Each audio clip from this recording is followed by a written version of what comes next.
ರದ್ದಾಗಬೇಕು ಅಂತ ನಮ್ಮ ಆಗ್ರಹವನ್ನು ಇಟ್ಕೊಂಡು ಈ ಪ್ರತಿಭಟನೆಯನ್ನ ನೋಡ್ಕೊಳ್ಳಿ ಅಂತ ಹೇಳಿದ್ಮೇಲೆ ನೋಡ್ಕೋಬೇಕು.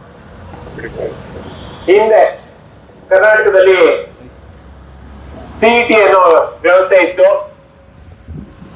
ಅದರಲ್ಲಿ ಪೇಪರ್ ಲೀಕ್ ಆಗೋದು ಒಂದಷ್ಟು ಎಲ್ಲಾ ಕಡೆನೂ ಇದ್ದೇ ಇದೆ, ಅದಿಲ್ಲ ಅಂತ ಅಲ್ಲ. ಅದು ಸುಧಾರಣೆ ಆಗ್ಬೇಕು, ಕಟ್ಟುನಿಟ್ಟಿನ ಕ್ರಮ ಆಗ್ಬೇಕು, ಅದು ಆಗ್ಲೇಬೇಕು. ಆದ್ರೆ ಯಾವಾಗ್ಲೂ ಒಂದ್ಸಲ ಆಗುವಂಥದ್ದು ಅದನ್ನ ಆದ್ರೆ ಸರಿಪಡಿಸುವಂತ ವ್ಯವಸ್ಥೆ ಆಗ್ತಾ ಇತ್ತು. ಅದ್ರ ಜೊತೆಗೆ ಅನ್ಯಾಯ ಆಗ್ತಿದ್ದು ಕಡಿಮೆ, ಎಲ್ಲೋ ಒಂದಷ್ಟು ಜನರು ಅದನ್ನ ದುರ್ಲಾಭ ಪಡ್ಕೊಂಡು ಮೆಡಿಕಲ್ ಸೀಟ್ಗಳನ್ನ ತಗೊಳ್ಳುವಂಥದ್ದು, ಬೇರೆ ಬೇರೆ ವ್ಯವಸ್ಥೆಗಳನ್ನ ಮಾಡ್ಕೊಳ್ಳುವಂಥದ್ದು ಆಗ್ತಿತ್ತು.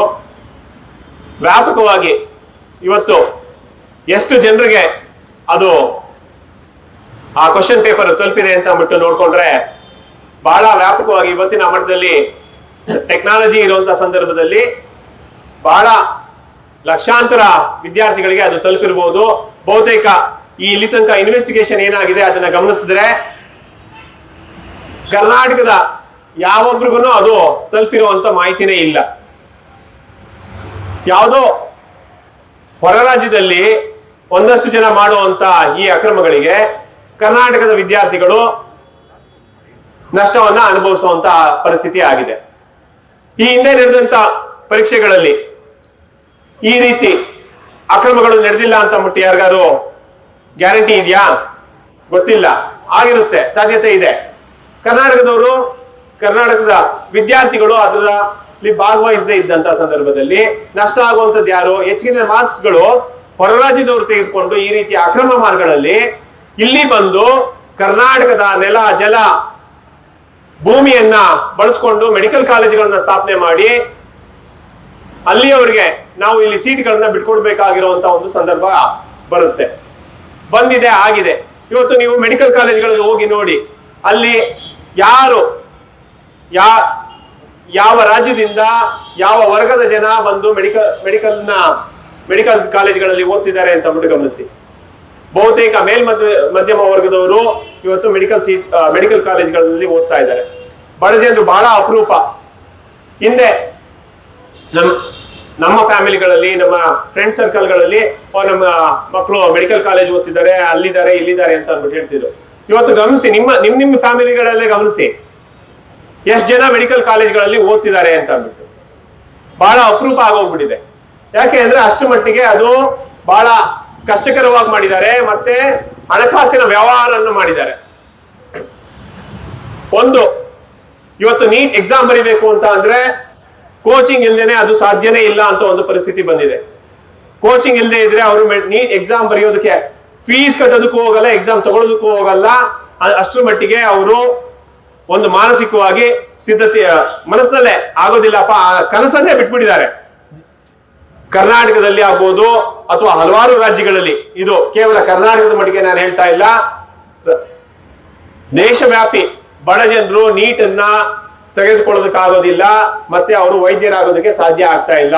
ಕೇವಲ ಹಣವಂತರು ಮಾತ್ರ ಇದನ್ನ ಮಾಡ್ಕೊಳ್ಳೋದಕ್ಕೆ ಸಾಧ್ಯ ಆಗ್ತಿರುವಂಥದ್ದು. ನಾನು ಹೇಳ್ತಿರುವಂಥದ್ದು, ಕರ್ನಾಟಕ ರಾಷ್ಟ್ರ ಸಮಿತಿ ಪಕ್ಷ ಕೇವಲ ಇದು ನೀಟ್ ರದ್ದಾಗೋದು ಕರ್ನಾಟಕದ ವಿದ್ಯಾರ್ಥಿಗಳನ್ನು ಮಾತ್ರ ಗಮನದಲ್ಲಿ ಇಟ್ಕೊಂಡಲ್ಲ, ಇಡೀ ದೇಶದಲ್ಲಿರುವಂತಹ ಬಡ ಮತ್ತೆ ಮಧ್ಯಮ ವರ್ಗದ ಜನರನ್ನ ಗಮನದಲ್ಲಿ ಇಟ್ಕೊಂಡು ಇದನ್ನ ಮಾಡಬೇಕಾಗಿರುವಂತ ಕ್ರಮ ಆಗಿದೆ.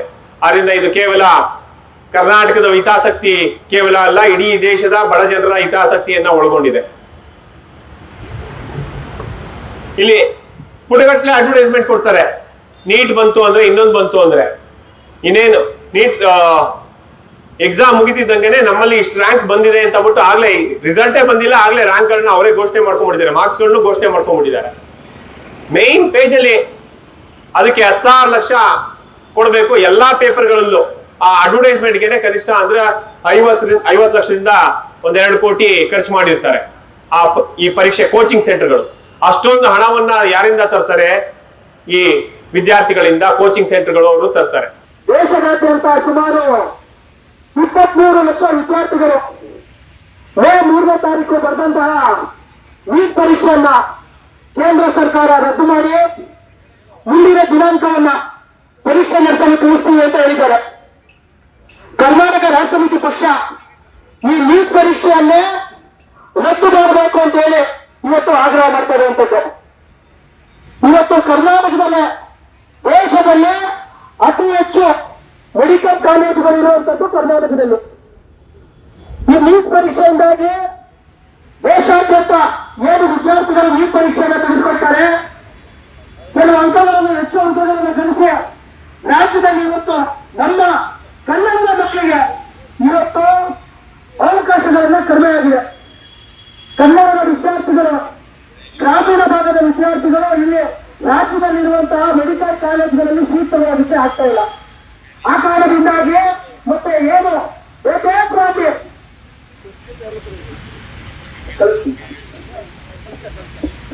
2024ರಿಂದ ಏನು ನೀಟ್ ಪರೀಕ್ಷೆಗಳು ನಡೀತಾ ಇದ್ದಾವೆ, ಅಕ್ರಮಗಳು ನಡೀತಾ ಇರುವಂತದ್ದು ನಮಗೆಲ್ಲ ಗೊತ್ತಿದೆ. ಕರ್ನಾಟಕ ರಾಷ್ಟ್ರ ಸಮಿತಿ ಪಕ್ಷ ನಮ್ಮ ಪ್ರಣಾಳಿಕೆಯಲ್ಲಿ ಏನಿದೆ, ಇದು ನೀಟ್ ಪರೀಕ್ಷೆಯನ್ನು ರದ್ದು ಮಾಡಬೇಕು, ಕರ್ನಾಟಕದ ವೈದ್ಯಕೀಯ ಪರೀಕ್ಷೆಯನ್ನು ನಡೆಸಿ ಪ್ರವೇಶಾತಿ ಪರೀಕ್ಷೆಗಳನ್ನ ಕರ್ನಾಟಕ ಸರ್ಕಾರವೇ ನಡೆಸಬೇಕು, ಮೊದಲ ಆದ್ಯತೆ ಕನ್ನಡದ ಮಕ್ಕಳಿಗೆ ನೀಡಬೇಕು, ರಾಜ್ಯದಲ್ಲಿರುವಂತಹ ಎಲ್ಲಾ ಮೆಡಿಕಲ್ ಕಾಲೇಜನ್ನು 80% ಕನ್ನಡಿಗರಿಗೆ ಆದ್ಯತೆ ನೀಡಬೇಕು ಅಂತ ಹೇಳಿ ಕರ್ನಾಟಕ ರಾಷ್ಟ್ರ ಸಮಿತಿ ಪಕ್ಷ ಇಂದಿನ ಪ್ರತಿಭಟನೆಯಲ್ಲಿ ಆಗ್ರಹವನ್ನು ಮಾಡ್ತಾ ಇರುವಂತದ್ದು.